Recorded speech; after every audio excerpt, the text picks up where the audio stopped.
بسم الله الرحمن الرحيم وهل أتاك نبأ الخصم إذ تسوروا المحراب إذ دخلوا على داود ففزع منهم قالوا لا تخف خصمان بغى بعضنا على بعض فاحكم بيننا بالحق ولا تشطط واهدنا إلى سواء الصراط إن هذا أخي له 99 نعجة ولي نعجة واحدة فقال أكفلنيها وعزني في الخطاب قال لقد ظلمك بسؤال نعجتك إلى نعاجه وإن كثيرا من الخلطاء ليبغي بعضهم على بعض إلا الذين آمنوا وعملوا الصالحات وقليل ما هم وظن داود أنما فتناه فاستغفر ربه وخر راكعا وأناب. السلام عليكم ورحمة الله وبركاته. ഖുർആൻ പദം 1573 ദിവസത്തിലേക്ക് എല്ലാവരെയും ഹാർദമായി സ്വാഗതം ചെയ്യുന്നു. വിശുദ്ധ ഖുർആനിലെ 38-ാമത്തെ അധ്യായമായ സൂറത്ത് സ്വാദിലെ 21 മുതൽ 24 വരെയുള്ള ആയത്തുകളാണ് ഇന്ന് പഠന വിധേയമാക്കുന്നത്. ക്ലാസ് ആരംഭിക്കുന്നതിനായി ആദരണീയനായ ഡോക്ടർ AI വിലായത്തുള്ള സാഹിബിനെ ക്ഷണിക്കുന്നു. അസ്സലാമു അലൈക്കും വറഹ്മത്തുള്ളാഹി വബറകാതുഹു. أعوذ بالله من الشيطان الرجيم. بسم الله الرحمن الرحيم.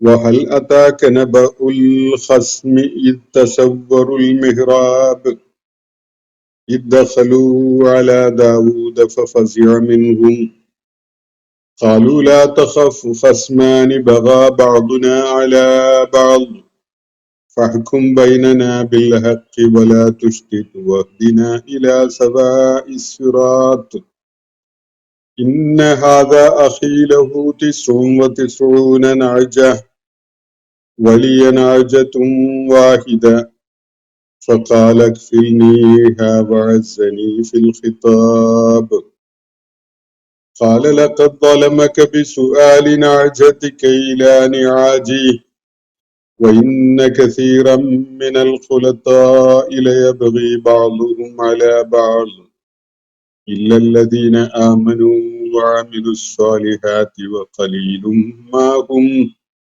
وظن داود أنما فتناه فاستغفر ربه وخر راكعا وأناب. صدق الله العلي العظيم. സൂറത്ത് സ്വാദിലെ 21 മുതൽ 24 വരെയുള്ള ആയത്തുകളാണ് ഞാൻ നിങ്ങളെ കേൾപ്പിച്ചിട്ടുള്ളത്. മക്കയിലെ സത്യനിഷേധികളുടെ വളരെ അസ്വസ്ഥത സൃഷ്ടിക്കുന്ന, പ്രയാസം സൃഷ്ടിക്കുന്ന നിലപാടുകളും സംസാരവും അള്ളാഹുവിന്റെ പ്രവാചകനെ സംബന്ധിച്ചിടത്തോളം വളരെയേറെ വിഷമമുണ്ടാക്കിയുണ്ടായി എന്നതാണ് പിന്നീട് ആയത്തുകളിൽ നമുക്ക് മനസ്സിലാക്കാൻ കഴിയുന്ന ഒരു സുപ്രധാനമായ കാര്യം. ആ ഒരു പശ്ചാത്തലത്തിലാണ് അള്ളാഹു മുഹമ്മദ് നബി സല്ലല്ലാഹു അലൈഹി വസല്ലമയോട് 17-ാമത്തെ ആയത്തിൽ ഇങ്ങനെ പറയുകയുണ്ടായത്, ഇസ്ബിറു അലാ മാ യഖൂലൂൻ. അവര് പറഞ്ഞുകൊണ്ടിരിക്കുന്ന കാര്യങ്ങളെ പരാമർശിച്ച് അതുമായി ബന്ധപ്പെട്ടുകൊണ്ട് പ്രവാചകരെ താങ്കൾ സഹനം അവലംബിക്കുക, ക്ഷമ അവലംബിക്കുക. വദ്കുർ അബ്ദന ദാവൂദ ദൽ ഐദി ഇന്നഹു അവ്വാബ്. നമ്മുടെ ദാസൻ ദാവൂദിനെ സ്മരിക്കുകയും ചെയ്യുക. ഒരുപാടേറെ സഹനം കാണിക്കാൻ, ഒരുപാടേറെ ക്ഷമ അവലംബിക്കാൻ ജീവിത സാഹചര്യങ്ങൾ രൂപപ്പെട്ടു വന്ന ഒരാളായിരുന്നു ദാവൂദ് അലൈഹിസ്സലാം. അദ്ദേഹം നേരിട്ടുകൊണ്ടിരുന്ന പ്രതിസന്ധികളുടെ പശ്ചാത്തലത്തിൽ വളരെ കരുത്തുള്ളവനും അള്ളാഹുവിലേക്ക് നിരന്തരമായി പശ്ചാത്താപ വിവശനായി മടങ്ങാറുണ്ടായിരുന്ന ആളുമായിരുന്ന ദാവൂദ് അലൈഹിസ്സലാം ഒരുപാടേറെ സ്വബർ കാണിക്കേണ്ട സാഹചര്യങ്ങളും ഉണ്ടായിട്ടുണ്ട്. അദ്ദേഹം ദുൽ ഐദായിട്ട് അള്ളാഹു ഇവിടെ പരാമർശിക്കുകയുണ്ടായി. അദ്ദേഹത്തെ വലിയ കരുത്തുണ്ടായിരുന്ന, ഒരുപാട് കൈകൾ ഉണ്ടായിരുന്ന ഒരാള് എന്ന നിലക്കുള്ള വിവരണം, വളരെയേറെ ശക്തി ഉണ്ടായിരുന്ന, വളരെ അസാധാരണത്വമുള്ള മെയ്ക്കരുത്തുണ്ടായിരുന്ന ആളായിരുന്നു എന്നൊരു കാര്യമാണ് അദ്ദേഹത്തെ പരാമർശിച്ചുകൊണ്ട് അള്ളാഹു സൂചിപ്പിച്ചത്. അതിനോട് ചേർത്ത് പറഞ്ഞത് ഇന്നഹു അവ്വാബ് എന്നുകൂടിയാണ്. അള്ളാഹുവിലേക്ക് നിരന്തരമായി പശ്ചാത്തപിച്ചു മടങ്ങുന്ന ഒരു പ്രകൃതമുണ്ടായിരുന്ന ആളായിരുന്നു ദാവൂദ് അലൈഹിസ്സലാം എന്ന്. ആ ഒരു പ്രകൃതവും പ്രത്യേകതയും ഒക്കെ ഉണ്ടായിരുന്ന ആളായിരുന്നിട്ട് പോലും ദാവൂദ് അലൈഹിസ്സലാമിനെ സംബന്ധിച്ചിടത്തോളം ഒരുപാടേറെ സ്വബർ കാണിക്കേണ്ടി വന്ന ജീവിത സാഹചര്യങ്ങളെയാണ് അഭിമുഖീകരിക്കേണ്ടിയിരുന്നത്. ഈ ഒരു ചരിത്ര പ്രാധാന്യമുള്ള വ്യക്തിയെക്കുറിച്ച്, അള്ളാഹുവിന്റെ ദൂതന്മാരിൽ ശ്രദ്ധേയനായ ഈ ഒരു വ്യക്തിയെ സ്മരിക്കണം എന്ന് നബി സല്ലല്ലാഹു അലൈഹി വസല്ലമയോട് അള്ളാഹു നിർദ്ദേശിക്കുകയായിരുന്നു ഇവിടെ.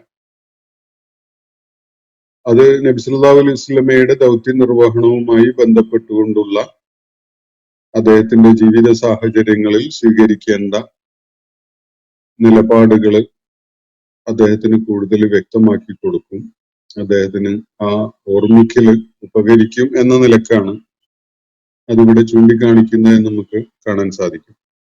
അതിനെ തുടർന്ന് ദാവൂദ് അലൈഹിസ്സലാം സംബന്ധമായ ചില കാര്യങ്ങൾ, അദ്ദേഹത്തിന്റെ ആരാധന രീതികളും, അദ്ദേഹം അള്ളാഹുവിന് പ്രകീർത്തനം ചെയ്തുകൊണ്ട്, തസ്ബീഹ് ചെയ്തുകൊണ്ട് സങ്കീർത്തനം ആലപിച്ച സന്ദർഭങ്ങളിൽ പർവ്വതങ്ങളും അതുപോലെ പക്ഷിക്കൂട്ടങ്ങളും ഒക്കെ ആ ആലാപനത്തിൽ അണിചേരാറുണ്ടായിരുന്നു എന്ന കാര്യവുമൊക്കെ അള്ളാഹു ചൂണ്ടിക്കാണിക്കുകയുണ്ടായി. അദ്ദേഹത്തിന്റെ ആധിപത്യത്തെ അള്ളാഹു ശക്തിപ്പെടുത്തി കൊടുത്തു. അതുപോലെ അദ്ദേഹത്തിന് വലിയ ഹിക്മത്ത്, പ്രായോഗിക ജ്ഞാനവും നൽകി. അതുപോലെ വളരെ വിശിഷ്ടമായ ഒരു കഴിവ് അദ്ദേഹത്തിന് ഉണ്ടായിരുന്നത്, അദ്ദേഹം ഫസ്ലുൽ ഖിതാബ് സാധിക്കുന്നവനായിരുന്നു എന്നതാണ്.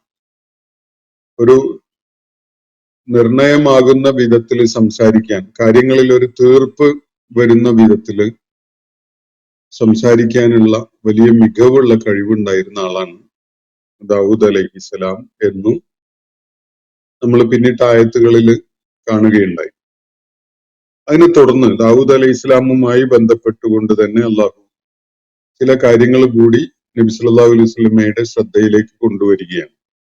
ഇന്ന് ഞാൻ നിങ്ങളെ കേൾപ്പിച്ച ആയത്തുകളുടെ തുടക്കം ഒരു ചോദ്യരൂപത്തിലാണ്. വഹൽ അതാക നബഉൽ ഖസ്മി ഇത്തസവ്വറുൽ മിഹ്റാബ് എന്ന ഒരു ചോദ്യമാണ്. ഇവിടെ അള്ളാഹു നബി സല്ലല്ലാഹു അലൈഹി വസല്ലമയെ അഭിസംബോധന ചെയ്തുകൊണ്ട് ചോദിക്കുകയാണ്, വഹൽ അതാക, താങ്കളിലേക്ക് എത്തിയോ, താങ്കൾക്ക് വന്നു കിട്ടിയോ, നബഉൽ ഖസ്മി, ഒരു വ്യവഹാരത്തിലേർപ്പെട്ട അല്ലെങ്കിൽ ഒരു തർക്കത്തിലോ അല്ലെങ്കിൽ അഭിപ്രായ ഭിന്നതയിലോ ഏർപ്പെട്ട ആളുകളുടെ ഒരു വാർത്ത, അവരുമായി ബന്ധപ്പെട്ടുകൊണ്ടുള്ള ഒരു നബ താങ്കൾക്ക് വന്നു കിട്ടിയോ? ഇത് തസവ്വറുൽ മിഹ്റാബ്, അവര് അദ്ദേഹത്തിന്റെ മിഹ്റാബിലേക്ക് മതില് ചാടി, ഭിത്തി ചാടി കടന്നു വന്ന ആ സന്ദർഭത്തിൽ. അപ്പോ ഏതോ ഒരു കൂട്ടര് ദാവൂദ് അലൈഹിസ്സലാമിന്റെ സ്വകാര്യ മുറിയിലേക്ക് അനുമതിയില്ലാതെ ഭിത്തി ചാടിക്കടന്നുകൊണ്ട് വന്ന ഒരു സംഭവമാണ് ഇവിടെ സൂചിപ്പിക്കുന്നത്. ആളുകൾക്ക് ബോധിപ്പിക്കാനുള്ള പരാതിയും പ്രശ്നങ്ങളും ഒക്കെ ആയിട്ട് അദ്ദേഹത്തെ സമീപിക്കാൻ വേറെ സന്ദർഭവും വേറെ ഇടവും ഒക്കെ ഉണ്ട്. വലിയ ചുമതലയും ഉത്തരവാദിത്വവും ദൗത്യവും ഒക്കെ നിർവഹിച്ചിരുന്ന ഒരാൾ എന്നുള്ള നിലക്ക് ജനങ്ങളുടെ ജീവിത പ്രശ്നങ്ങളിൽ പലതും തീർപ്പ് കൽപ്പിക്കാൻ വേണ്ടി അദ്ദേഹത്തെ കാണാൻ അവർ വരികയും അദ്ദേഹം അതിൽ ഇടപെടുകയൊക്കെ ചെയ്യും. അതിനു വേണ്ടിയുള്ള സമയവും സ്ഥലവും ഒക്കെ ഉണ്ടായിരിക്കെ തന്നെ അദ്ദേഹത്തെ കാണുന്നതിന് വേണ്ടി ഒരു തമ്മിൽ തർക്കമുള്ള ഒരു പ്രശ്നം നേരിട്ടുകൊണ്ടിരുന്ന ചില ആളുകൾ അദ്ദേഹത്തിന്റെ സ്വകാര്യ മുറിയിലേക്ക് ഭിത്തി ചാടി കടന്നു വന്ന ഒരു കാര്യമാണ് അള്ളാഹു ഇവിടെ സൂചിപ്പിക്കുന്നത്. ശരിയാവണ്ണം വാതിൽ നോക്ക് ചെയ്ത് തുറന്ന് കടന്നു വന്ന ഒരു കാര്യമല്ല, മറിച്ച് ഇവര് അനുമതിയില്ലാതെ ഇടിച്ചു കയറി അദ്ദേഹത്തിന്റെ മിഹ്റാബിലേക്ക്, അദ്ദേഹത്തിന്റെ സ്വകാര്യമായ, ഒരുപക്ഷെ അദ്ദേഹം പ്രാർത്ഥനക്കും അതുപോലെ ധ്യാനം ഭജനം ഒക്കെ ഇരിക്കുന്നതിന് വേണ്ടിയൊക്കെ പ്രയോജനപ്പെടുത്തിയിരുന്ന ഒരിടമായിരിക്കണം അത്. അങ്ങോട്ടാണ് ഈ ഹസ്മിന്റെ ആളുകൾ എന്ന് പറഞ്ഞാൽ തർക്കത്തിൽ ഏർപ്പെട്ടിരുന്ന ഈ ആളുകള് കടന്നു വന്നിട്ടുള്ളത്, അനുമതിയില്ലാതെ ഇടിച്ചു കയറി വന്നിട്ടുള്ളത്. ആ ഒരു കൂട്ടരുടെ വിവരം അതുമായി ബന്ധപ്പെട്ടുകൊണ്ടുള്ള ഇൻഫർമേഷൻ പ്രവാചകരെ താങ്കൾക്ക് ലഭിച്ചിട്ടുണ്ടോ എന്നാണ് അള്ളാഹുവിടെ ചോദിക്കുന്നത്. ഇങ്ങനെ ലഭിച്ചിട്ടുണ്ടോ എന്ന് ചോദിക്കുന്നത് ഖുർആനിൽ പലയിടത്തുള്ള ഒരു ശൈലിയാണ്. ഒരു കാര്യം പറഞ്ഞു തുടങ്ങുന്നതിന് ഒരു ആമുഖം എന്നുള്ള നിലക്ക് ആ കാര്യം നിങ്ങളെ അറിയിച്ചിട്ടില്ലല്ലോ, നിങ്ങൾക്ക് അറിയാൻ പറ്റിയിട്ടില്ലല്ലോ എന്ന് പറഞ്ഞു തുടങ്ങുന്ന ഒരു രീതിയാണത്. തുടർന്ന് പറയുന്നത് ഇദ്ദഖലു അലാ ദാവൂദ, ഈ ആളുകള് ദാവൂദ് അലൈഹി ഇസ്ലാമിന്റെ അടുക്കിലേക്കാണ് കടന്നു വന്നത്. ആ സന്ദർഭത്തില് അദ്ദേഹത്തിന്റെ മിഹ്റാബിലേക്ക് അവര് കടന്നു വന്ന ആ സന്ദർഭം, ഫഫസിയ മിൻഹും, അദ്ദേഹം അവരുടെ അപ്രതീക്ഷിതമായ ആ ഇടിച്ചുകയറ്റം കാരണമായിട്ട് ഭയപ്പെട്ടു പോയി. ഫഫസിയ മിൻഹും, അദ്ദേഹത്തിന് ഒരു പരിഭ്രമം ഉണ്ടായി എന്നാണ് അള്ളാഹു പറയുന്നത്. ഖാലു, അങ്ങനെ ആ കടന്നു വന്ന ആളുകൾ പറഞ്ഞത് ഇങ്ങനെയാണ്, ലാ തഖഫ്, പേടിക്കൊന്നും വേണ്ട, ലാ തഖഫ്, പേടിക്കണ്ട, ഖസ്മാനി ബഗാ ബഅദുന അലാ ബഅദ്, ഇവിടെ രണ്ട് ആളുകൾ പരസ്പരം തർക്കിച്ചുകൊണ്ടിരുന്ന രണ്ടാളുകളാണ്. ഞങ്ങളിൽ ഒരാള് മറ്റൊരാളുമായി തർക്കത്തിലാണ്, ഒരു പ്രശ്നം നേരിട്ടുകൊണ്ടിരിക്കുകയാണ്. നമ്മള് രണ്ടാളുകൾ അങ്ങോട്ടും ഇങ്ങോട്ടും ഒരു തർക്കത്തിൽ ഏർപ്പെട്ടുകൊണ്ടുള്ള ഒരു വിഷയമാണ്. ഫഹ്കും ബൈനന ബിൽ ഹഖ്, ഈ കാര്യത്തിൽ ഞങ്ങൾക്കിടയിൽ അർഹത അനുസരിച്ച്, നീതി അനുസരിച്ച് സത്യാധിഷ്ഠിതമായി ഒരു വിധി കൽപ്പിക്കണം, ഇതാണ് ഞങ്ങളുടെ ആവശ്യം. ഫഹ്കും ബൈനന ബിൽ ഹഖ്, ഹഖിന്റെ അടിസ്ഥാനത്തിൽ, ഹഖ് എന്നുള്ളതിന് നമ്മൾ പിന്നിട്ട പല ആയത്തുകളിലും കണ്ടതാണ്, വ്യത്യസ്തമായ അർത്ഥതലങ്ങളുണ്ട്. അത് സത്യമാണ്, അർഹതയാണ്, അവകാശമാണ്, നീതിയാണ്, അങ്ങനെ പലതും ആ പദത്തിന് അർത്ഥസൂചനകളുണ്ട്. ഇതൊക്കെയും ഒന്നായി മാറുന്ന ഒരു സന്ദർഭവും അങ്ങനെയുള്ള സന്ദർഭങ്ങളും കാണാൻ സാധിക്കും. അപ്പൊ ഇവിടെ ഈ തർക്കത്തിൽ ഏർപ്പെട്ടിരുന്ന രണ്ടാളുകൾ, അവർക്കിടയിൽ ഒരു വിഷയത്തില് വിയോജിപ്പാണ്, ആശയപരമായ വിയോജിപ്പാണ് അവര് ആ വിഷയത്തിൽ കാണിക്കുന്നത്. അങ്ങനെയുള്ള രണ്ടാളുകള് അവരുടെ ഈ തർക്ക പ്രശ്നത്തില് ഒരു വിധി തീർപ്പ് നൽകണം എന്ന് പറഞ്ഞുകൊണ്ടാണ് ഇവര് അപ്രതീക്ഷിതമായി ദാവൂദ് അലൈഹി ഇസ്ലാമിന്റെ മെഹ്റാബിലേക്ക് പിടിച്ചു കയറി വന്നിട്ടുള്ളത്. എന്നിട്ട് പറയാണ്, പേടിക്കൊന്നും വേണ്ട, ഞങ്ങൾ തമ്മിൽ ഒരു തർക്കമുണ്ട്, ആ തർക്കത്തിൽ നീതിപൂർവകമായി ഹക്ക് അനുസരിച്ച് ഒരു വിധി നൽകണം, ഇതാണ് അവർക്ക് പറയാനുണ്ടായത്. ഫഹ്കും ബൈനന ബിൽ ഹക്ക്. അപ്പൊ ഈ സംഭവം അല്ലാഹു ഇവിടെ വിവരിക്കുന്നത് തൊട്ടു മുകളിൽ ഇന്നലെ നമ്മൾ പഠന വിധേയമാക്കിയ ആയത്തുകളില് ദാവൂദ് അലൈഹി ഇസ്ലാമിനെ കുറിച്ച് ചില കാര്യങ്ങളൊക്കെ അല്ലാഹു പറഞ്ഞല്ലോ. അദ്ദേഹം അവ്വാബാണ്, ദുൽ ഐദാണ്, അതുപോലെ ഫസ്ലുൽ ഖിതാബാണ് എന്നൊക്കെ പറഞ്ഞു കഴിഞ്ഞു.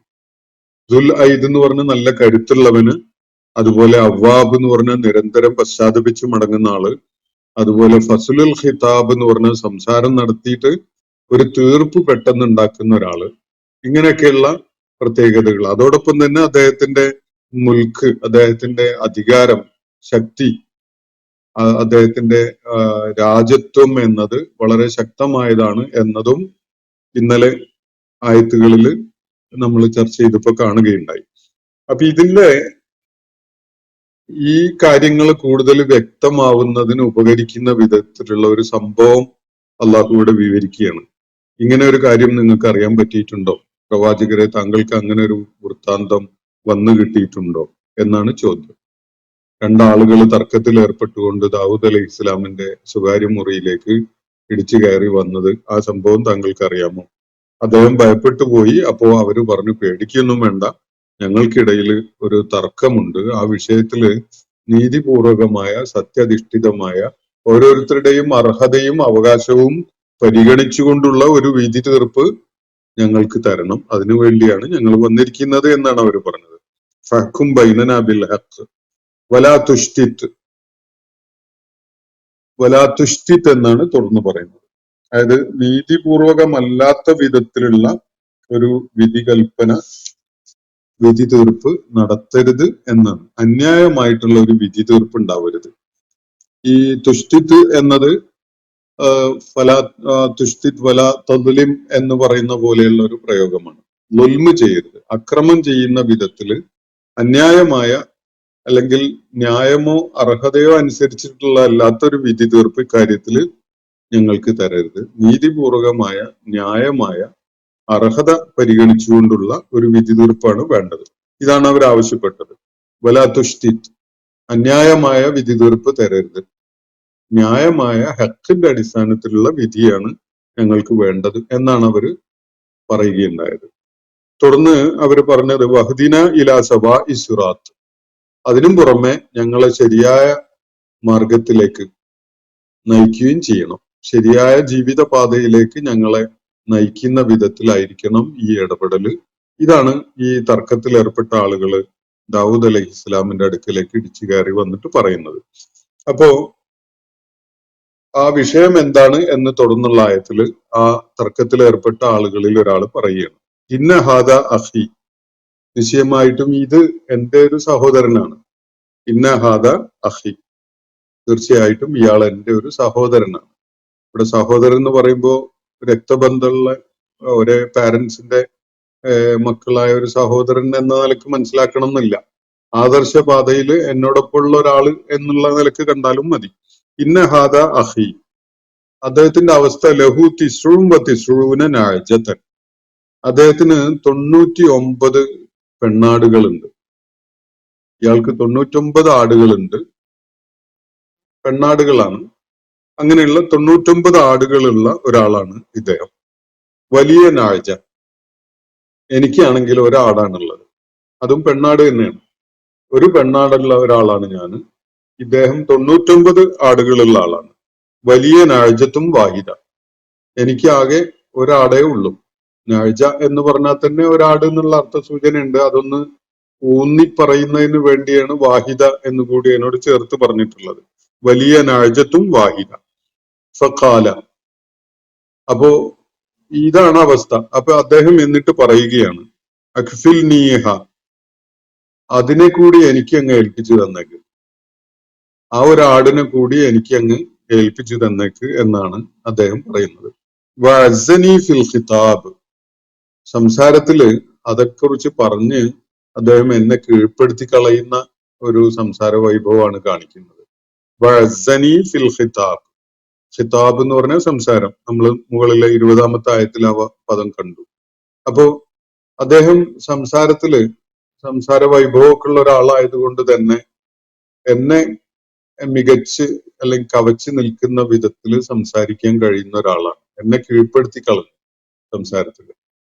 യഥാർത്ഥത്തില് അദ്ദേഹം ആ ഒരു ആട്, എന്റെ കയ്യിലുള്ള ഒരു ആടിനെ കൂടി അയാൾക്ക് കൊടുക്കാൻ വേണ്ടി പറയുന്നതിന് അയാൾക്ക് ഒരുപാട് ന്യായം പറഞ്ഞു നിരത്താനൊക്കെ ഉണ്ട്. ഞാൻ ഏതായാലും ഈ 99 ആടുകളായിട്ട് ഒരു ഏർപ്പാടായിട്ട് നടക്കുകയാണല്ലോ, നീ ഇപ്പൊ ഒരൊറ്റ ആടിനെ കൊണ്ട് നടക്കേണ്ടതില്ലല്ലോ, അത് വെറുതെ ബുദ്ധിമുട്ടല്ലേ, അതിനു വേണ്ടി ഒരാൾ മെനക്കെട്ടിരിക്കുന്നത് എന്നൊക്കെയുള്ള വിധത്തിലായിരിക്കണം. എന്തായാലും ഈ 99 ആടുകളുള്ള ആള് ഒരാടുള്ള ആളോട് പറയുന്നത്, ആ ആടിനെ കൂടി എനിക്ക് അങ്ങ് തന്നേക്ക്, എന്നെ ഏൽപ്പിച്ചേക്ക്. എന്നിട്ട് അയാൾ ആ പറഞ്ഞ കാര്യത്തിന് പിൻബലമായിക്കൊണ്ട് പല ന്യായങ്ങളും പറഞ്ഞ് എന്നെ കീഴ്പ്പെടുത്തി കളഞ്ഞു സംസാരത്തിൽ. എനിക്ക് അയാളോട് പറഞ്ഞു നിൽക്കാനോ പിടിച്ചു നിൽക്കാനോ ഒന്നും പറ്റുന്നില്ല. ഇതാണ് പ്രശ്നം. അപ്പൊ കാല, ഇത് കേട്ട് ദാവൂദ് അലൈഹി ഇസ്ലാം അക്കാര്യത്തിൽ ഒരു വിധി തീർപ്പ് നൽകുകയാണ്. അദ്ദേഹം പ്രതികരിക്കുന്നത് ലഖദ് ലലമക ബിസുആലി നഅജതിക ഇലാ നിആജി, ഇങ്ങനെയാണ് അദ്ദേഹം അതിന് ഒരു തീർപ്പായിട്ട് പറയുന്നത്. ആ കാര്യം ഇങ്ങനെ, ലഖദ് ലലമക, അയാൾ നിന്നോട് വലിയ അക്രമമാണല്ലോ ചെയ്തു കളഞ്ഞത്.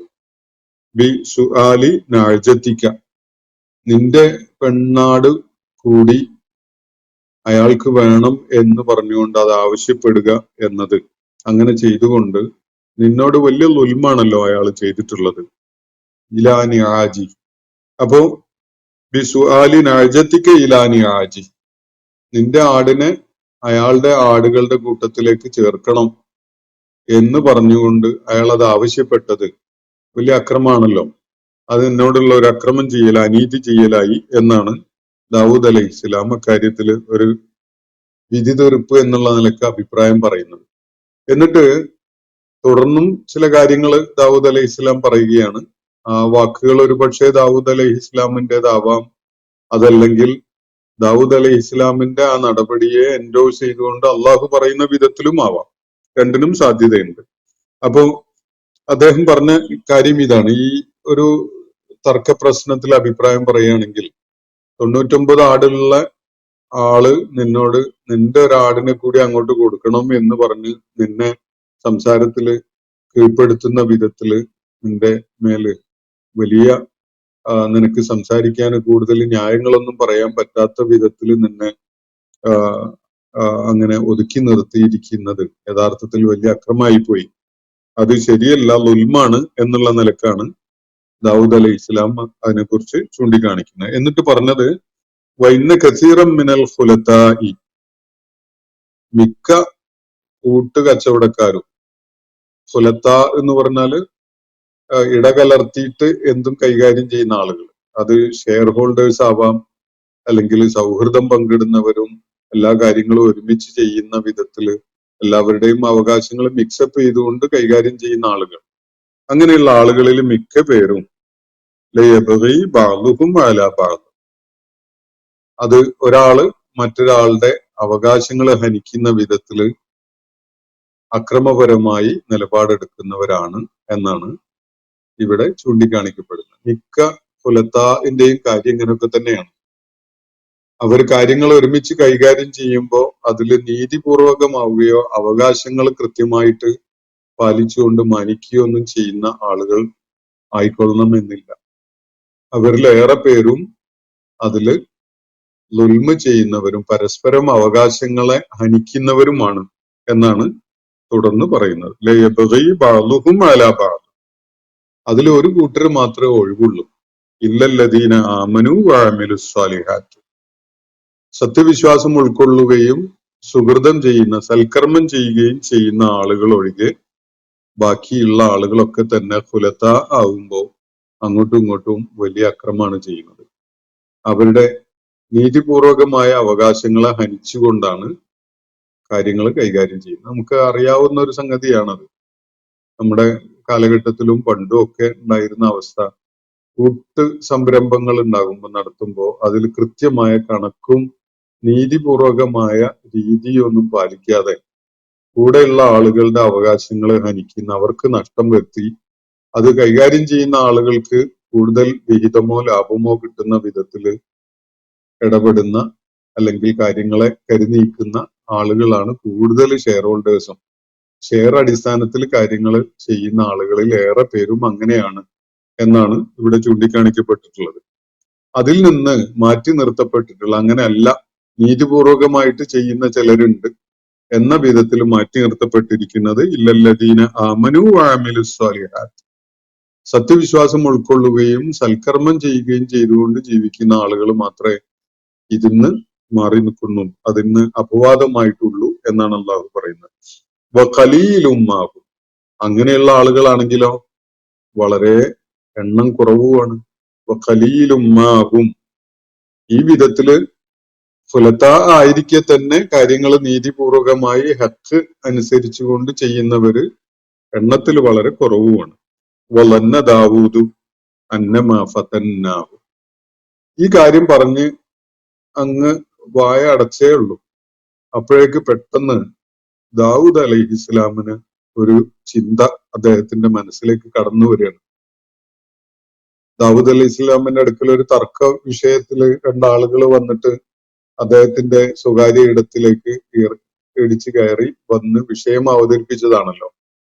അപ്പൊ അത് കേട്ട് ദാവൂദ് അലൈഹി ഇസ്ലാം ഒരു അഭിപ്രായം വളരെയൊന്നും വൈകാതെ തന്നെ, അല്ലെങ്കിൽ ഉടനെ തന്നെ അവർക്ക് അത് സംബന്ധമായിട്ട് ഒരു വിധി തീർപ്പായിട്ട് നൽകുകയും ചെയ്തു. ഇത് പറയുമ്പോ ദാവൂദ് അലൈഹി ഇസ്ലാം ഒരാളുടെ കാര്യം മാത്രമേ കേട്ടുള്ളൂ എന്നൊന്നും നമുക്ക് സങ്കല്പിക്കാൻ വയ്യ. ദാവൂദ് അലൈഹി ഇസ്ലാം അങ്ങനെ ഒരാളല്ല. അതുകൊണ്ട് തന്നെ അദ്ദേഹം മറുകക്ഷിക്ക് പറയാനുള്ളത് എന്താണ് എന്ന് ചോദിച്ചിട്ടുണ്ടാവാൻ സാധ്യതയുണ്ട്.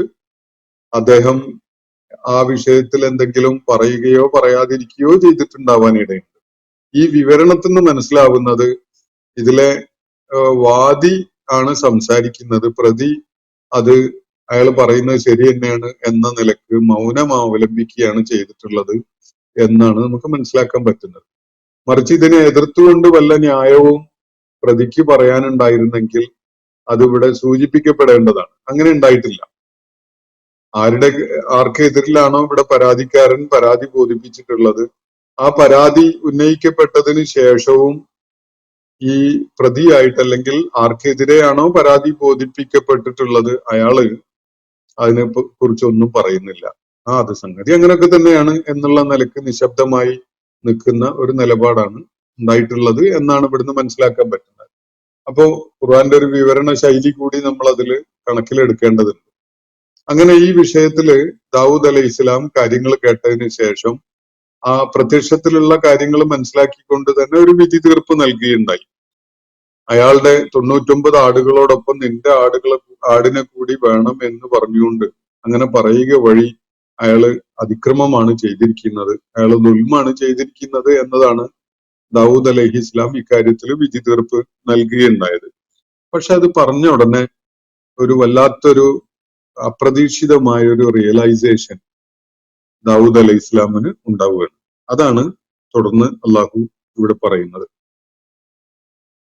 വഇന്ന കസീറൻ മിനൽ ഖുലതാഇ ലയബ്ഗി ബഅ്ദുഹും അലാ ബഅ്ദ് ഇല്ലല്ലദീന ആമനു വഅമിലുസ് സ്വാലിഹാത്ത് എന്നതൊക്കെ ഈ സന്ദർഭം പ്രയോജനപ്പെടുത്തിക്കൊണ്ട് ദാവൂദ് അലൈഹി ഇസ്ലാം പറഞ്ഞതാവാം.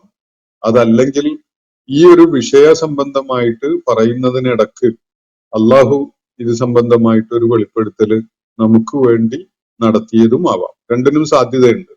അപ്പോ ഒരുപക്ഷെ ദാവൂദ് അലൈഹിസ്സലാം പറഞ്ഞ കാര്യത്തിനെ എൻഡോഴ്സ് ചെയ്തുകൊണ്ട് അംഗീകരിച്ചുകൊണ്ട് അള്ളാഹു ആ കാര്യം കൂടി ഇവിടെ ഉദ്ധരിക്കുകയോ റിപ്പോർട്ട് ചെയ്യുകയോ ഒക്കെ ചെയ്തതായിട്ട് നമുക്ക് മനസ്സിലാക്കാൻ സാധിക്കും.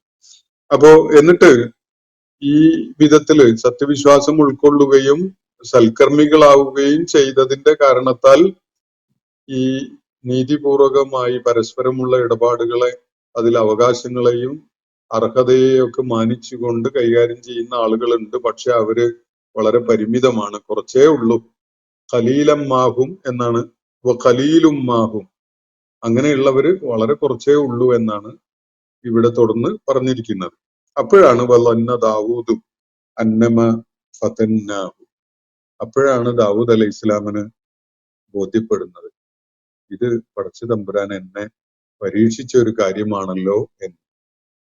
ഈ ഒരു വിഷയം എന്റെ മുന്നിലേക്ക് കൊണ്ടുവന്നത് വേറെ ഏതോ വിഷയത്തില് ഞാൻ അകപ്പെട്ടിരുന്നതില് എനിക്ക് എന്തോ പിഴവ് സംഭവിച്ചു പോയതിനെ എന്നെ ഓർമ്മപ്പെടുത്താൻ, അക്കാര്യത്തില് എന്റെ ശ്രദ്ധ ഉണർത്താൻ വേണ്ടി അള്ളാഹു എനിക്കൊരു പരീക്ഷണം എന്നുള്ള നിലക്ക് ഈ വിഷയം എന്റെ മുന്നിലേക്ക് കൊണ്ടുവന്നതാണല്ലോ എന്ന് പെട്ടെന്ന് ദാവൂദ് അലൈഹി ഇസ്ലാം തിരിച്ചറിയണം. അങ്ങനെയുണ്ടല്ലോ, നമ്മളിപ്പോ ഒരു വളരെ പ്രഗത്ഭനായ ഉയർന്ന പദവിയിൽ ഇരിക്കുന്ന ഒരാൾക്ക് ഒരു തെറ്റ് പറ്റിയാല് സാധാരണഗതിയിൽ എല്ലാവരും അങ്ങ് പാഞ്ഞു കയറി ചെന്നിട്ട് അയാളോട് ആ കാര്യം പറയൂല. അത് പരോക്ഷമായിട്ട് ഒരു കഥ രൂപത്തിലൊക്കെ അവതരിപ്പിക്കുകയുള്ളൂ. അങ്ങനെയാണ് സാധാരണ ഉണ്ടാവാറുള്ളത്.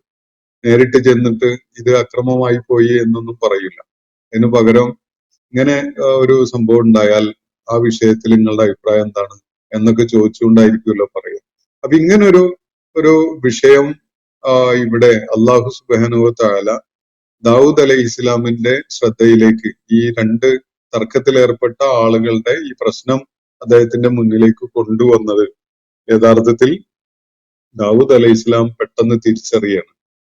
അന്നമ ഫതന്നാഹു, പടച്ച തമ്പുരാൻ എന്നെ ഈ വിഷയത്തിൽ ഒരു ഫിത്നയിൽ അകപ്പെടുത്തിയതാണ്, എനിക്കൊരു പരീക്ഷണം നൽകിയതാണ്, എന്നെ ഒരു പ്രശ്നം അഭിമുഖീകരിക്കാൻ വേണ്ടി അള്ളാഹു അവസരം ഒരുക്കിയതാണ് എന്ന് അദ്ദേഹം പെട്ടെന്ന് തിരിച്ചറിയാം. അപ്പൊ ഈ തർക്കത്തിൽ ഏർപ്പെട്ട രണ്ടാളുകളുടെ പ്രശ്നം കൈകാര്യം ചെയ്ത് അതിലൊരു വിധി തീർപ്പൊക്കെ നടത്തിയതോടുകൂടി പെട്ടെന്ന് ദാവൂദ് അലൈഹി ഇസ്ലാമിന് നേരത്തെ ഏതോ ഒരു വിഷയത്തിൽ അദ്ദേഹം അകപ്പെട്ട ഒരു പ്രശ്നത്തിൽ അദ്ദേഹത്തിന് ഒരു പിഴവ് സംഭവിച്ചു പോയി എന്ന ഒരു തിരിച്ചറിവ് വളരെ ഉടനെ ഉണ്ടാവുകയാണ്. തൊട്ടു മുകളിൽ നമ്മൾ അദ്ദേഹത്തെ പരാമർശിച്ചുകൊണ്ട് അവ്വാബ് എന്ന പ്രയോഗം കണ്ടല്ലോ. ചെറിയ ചെറിയ പെശകുകൾ പോലും ഇപ്പൊ ചിലപ്പോഴും നമ്മൾ ഒരു കാര്യത്തിൽ തീരുമാനം എടുക്കുമ്പോൾ നമ്മുടെ ഒരു ജഡ്ജ്മെന്റ് നടത്തുമ്പോൾ അതില് നമുക്ക് വീഴ്ചകളൊക്കെ വരാം. സ്വാഭാവികമായിട്ട് നമ്മളുടെ ജഡ്ജ്മെന്റിൽ നമ്മളുടെ ആലോചനയോ അല്ലെങ്കിൽ നമ്മളുടെ പരിഗണനയിൽ വരാത്ത വിഷയങ്ങളൊക്കെ കാരണമായിട്ട് ചില ആസ്പെക്ട്സിനെ കുറിച്ച് നമ്മൾ പൂർണ്ണമായിട്ട് അജ്ഞരായിരിക്കും. ആ ഒരു അവസ്ഥയിലും നമുക്ക് അതിനെ കുറിച്ച് അറിയാതെ ഒരു നിലപാടൊക്കെ സ്വീകരിച്ചു പോകും. ആ നിലപാട് വേണ്ടത്ര കൃത്യമായ നിലക്ക് ശരിയായതായിക്കൊള്ളണമെന്നില്ല. അപ്പൊ വേറൊരു വിഷയം കടന്നു വരുമ്പോൾ നമ്മൾ അതിനെക്കുറിച്ച് ആലോചിക്കാൻ ഇടയാവും.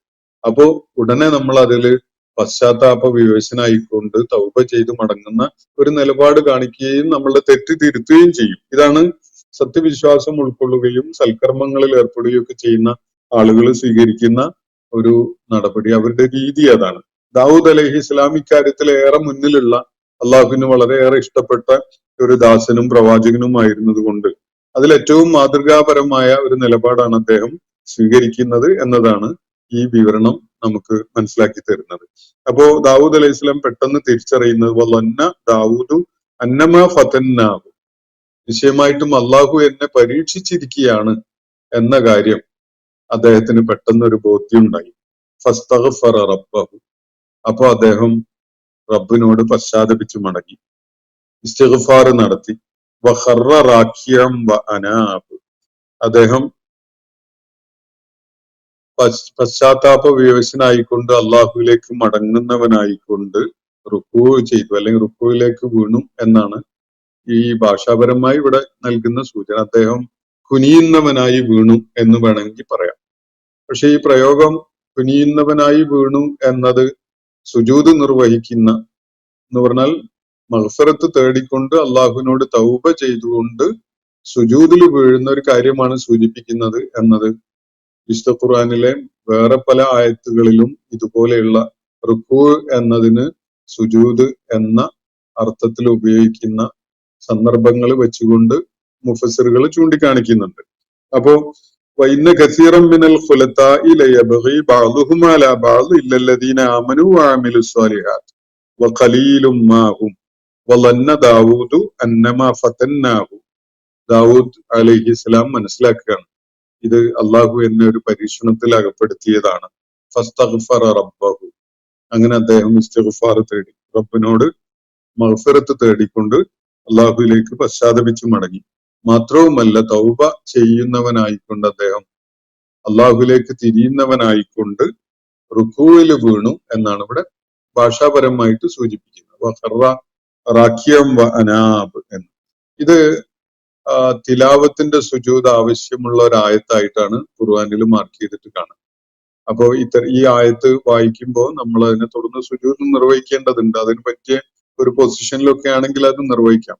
ഇനി ഈ സുജൂദ് ഇത് ഒരു പ്രവാചകന്റെ തൗബ ചെയ്തുകൊണ്ടുള്ള അള്ളാഹുവിന്റെ മുന്നിലുള്ള കുനിയലാണ്. അത് ആ ഭാഗത്ത് ഈ ആയത്തുകൾ വായിക്കുന്നവര് സുജൂദ് ചെയ്യേണ്ടതില്ല എന്ന അഭിപ്രായം പറയുന്ന ആളുകളൊക്കെ കാണാൻ കഴിയും. പണ്ഡിത ലോകത്ത് അങ്ങനെ നിലപാട് സ്വീകരിക്കുന്നവരുണ്ട്. പക്ഷെ നബി സല്ലല്ലാഹു അലൈഹി വസല്ലം ഈ ആയത്ത് പാരായണം ചെയ്തതിനെ തുടർന്ന് സുജൂദ് ചെയ്തു എന്നും അതുപോലെ ഈ റുക്കൂ എന്നതാണല്ലോ ഇവിടെ സൂചിപ്പിക്കപ്പെട്ടിട്ടുള്ള കാര്യം. അപ്പോ ഈ തിലാവത്തിന്റെ സുജൂദ് നിർവഹിക്കേണ്ട സന്ദർഭങ്ങളില് അതിന് സാഹചര്യവും സന്ദർഭവും ഒന്നും ഒത്തുകിട്ടാത്തവര് ഭക്തി ആദരവുകൾ കാണിച്ചുകൊണ്ട് അള്ളാഹുവിന്റെ മുന്നിൽ കുനിയുന്ന ഒരു ശരീരഭാഷയെങ്കിലും പ്രകടിപ്പിച്ചാൽ മതിയാകും എന്നൊക്കെയുള്ള അഭിപ്രായം പറയുന്ന പണ്ഡിതന്മാരൊക്കെ ഉണ്ട്. സാധിക്കുന്നവര് സുജൂദ് നിർവഹിക്കുന്നതാണ് ഈ സന്ദർഭത്തിൽ വേണ്ടത്. ദാവൂദ് അലൈഹി ഇസ്ലാം തൗബ ചെയ്തുകൊണ്ട് സുജൂദ് ചെയ്തു. അതില് സന്തോഷം പ്രകടിപ്പിച്ചുകൊണ്ട് അള്ളാഹുവിനെ സ്തുതിച്ചുകൊണ്ട് ഞാനും സുജൂദ് ചെയ്തു എന്നാണ് നബി സല്ലല്ലാഹു അലൈഹി വസല്ലം ഇത് സംബന്ധമായിട്ട് ഒരു ഹദീസിൽ വ്യക്തമാക്കിയിട്ടുള്ളത്. ശുക്രിന്റെ സുജൂദാണ്. ദാവൂദ് അലൈഹി ഇസ്ലാമിന്റെ തൗബ അള്ളാഹു സ്വീകരിച്ചതിലുള്ള സന്തോഷം പ്രകടിപ്പിച്ചുകൊണ്ട് നന്ദി സൂചകമായിട്ടുള്ള സുജൂദാണ് ഈ തിലാവത്ത് ചെയ്യുന്നവര് നിർവഹിക്കുന്നത്. ദാവൂദ് അലൈഹി ഇസ്ലാം പശ്ചാത്താപത്തിന്റെ ഭാഗമായിട്ടുള്ള സുജൂദാണ് നിർവഹിച്ചതെങ്കിൽ തിലാവത്ത് ചെയ്യുന്നവര് ശുക്രിന്റെ സുജൂദ് എന്ന നിലക്ക് അതിനെ മനസ്സിലാക്കുന്നതാണ് ശരി എന്ന് ആ ഹദീസിലെ വിവരണത്തിൽ നിന്ന് നമുക്ക് മനസ്സിലാക്കാൻ സാധിക്കും. അപ്പോ ഈ സംഭവത്തിന്റെ വിവരണം ഇവിടെ പൂർത്തിയാവുന്നില്ല. നമ്മൾ വായിച്ച ആയത്തുകളുമായി ബന്ധപ്പെട്ടുകൊണ്ട് തന്നെ ചില വിശദാംശങ്ങൾ പങ്കുവെക്കാനുണ്ട്. അതുപോലെ ഈ വിവരണത്തിന്റെ ബാക്കിയും തുടർന്നുള്ള ആയത്തുകളിൽ വരുന്നുണ്ട്. ഇൻഷാ അല്ലാഹ് അടുത്ത സെഷനിൽ ഈ വിഷയവുമായി ബന്ധപ്പെട്ടുകൊണ്ടുള്ള ബാക്കി കാര്യങ്ങൾ നിങ്ങളുമായി പങ്കുവെക്കാം. അള്ളാഹു നമ്മെ എല്ലാവരെയും അനുഗ്രഹിക്കുമാറാവട്ടെ. വാഖിർ ദഅ്വാന അനിൽ ഹംദുലില്ലാഹി റബ്ബിൽ ആലമീൻ. അസ്സലാമു അലൈക്കും വറഹ്മത്തുള്ളാഹി വബറകാതുഹു. ഇന്നത്തെ ഖുർആൻ പദം ഇവിടെ സമാപിക്കുന്നു. ഖുർആൻ പഠനത്തിൽ പങ്കെടുത്ത എല്ലാവർക്കും അല്ലാഹു അർഹമായ പ്രതിഫലം നൽകി അനുഗ്രഹിക്കട്ടെ. വആഖിർ ദഅ്വാന അനിൽ ഹംദുലില്ലാഹി റബ്ബിൽ ആലമീൻ. അസ്സലാമു അലൈക്കും വറഹ്മത്തുള്ളാഹി വബറകാതുഹു.